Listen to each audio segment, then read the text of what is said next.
તો સુરતમાં નાયબ મુખ્યમંત્રી હર્ષભાઈ સંઘવીએ ખાડીપુર વિસ્તારની મુલાકાત લીધી।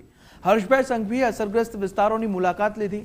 મોડી રાત્રે અસરગ્રસ્ત વિસ્તારોનું તેઓએ નિરીક્ષણ કર્યું છે। પર્વત પાટિયા ગીતાનગરની મુલાકાત પણ લીધી। ડિમ્પલનગર સહિત 3 વિસ્તારોમાં તેઓએ તપાસ કરી સ્થાનિક વેપારીઓ અને નાગરિકો સાથે સંવાદ કર્યો, વાર્તાલાપ કર્યો, તમામ નાગરિકોની મુશ્કેલીઓ અને સમસ્યાઓ સાંભળી હતી। સ્થળ પર પાલિકા અધિકારીઓને જરૂરી સૂચના પણ આપી। ફરિયાદો સાંભળી તાત્કાલિક નિરાકરણ લાવવાના આદેશ આપી દેવામાં આવ્યા। સંવાદદાતા રાકેશ ફોનલાઈન પર જોડાયા છે। રાકેશ, મોડી રાત્રે નાયબ મુખ્યમંત્રીએ આ વિસ્તારોની મુલાકાત લીધી છે, જરૂરી આદેશ આપવામાં આવ્યા છે, વધુ વિગતો શું છે? बिल्कुल नायब मुख्यमंत्री हर्षभाई संघवी से पूरग्रस्त विस्तारों हाल मुलाकात लिया है और लोगों ने पड़ी रहेली हालाकी जाणवानो प्रयत्न કરી રહ્યા છે।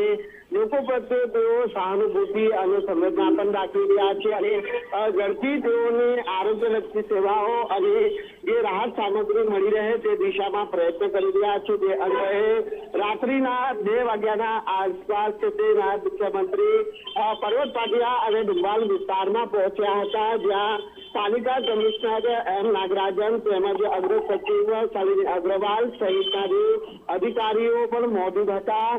તમામ અધિકારીઓની ઉપસ્થિતિમાં તેઓએ પર્વત પાટિયા અને ડુંબાલ ખાતે આવેલા ગીતાનગર, ડિમ્પલનગર સહિત 3 વિસ્તારોની મુલાકાત કરી હતી અને જે સ્થાનિક વિસ્તારના જે વેપારીઓ છે, જે લોકો છે તેમના જોડે સીધો સંવાદ કર્યો હતો।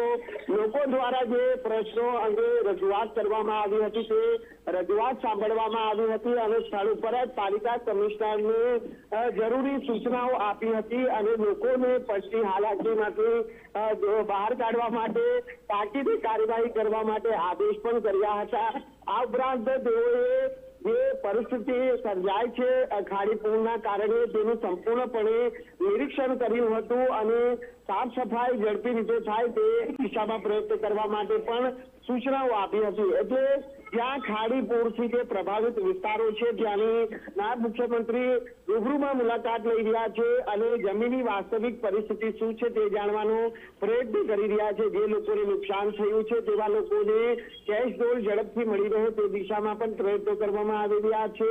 માત્ર ગત રોજ જ માત્ર 5 થી 6 કલાકની અંદર સર્વે પૂર્ણ કરી 9,000થી વધુ જે પરિવારો છે તેઓને કેશ ડોલ પહોંચાડવામાં આવી છે। એટલે નાયબ મુખ્યમંત્રીની જે સહાનુભૂતિ જે પૂરગ્રસ્તો પ્રત્યેની છે તે હાલ ક્યાં જોવા મળી રહી છે। જી રાકેશ, માહિતી બદલ આભાર આપનો।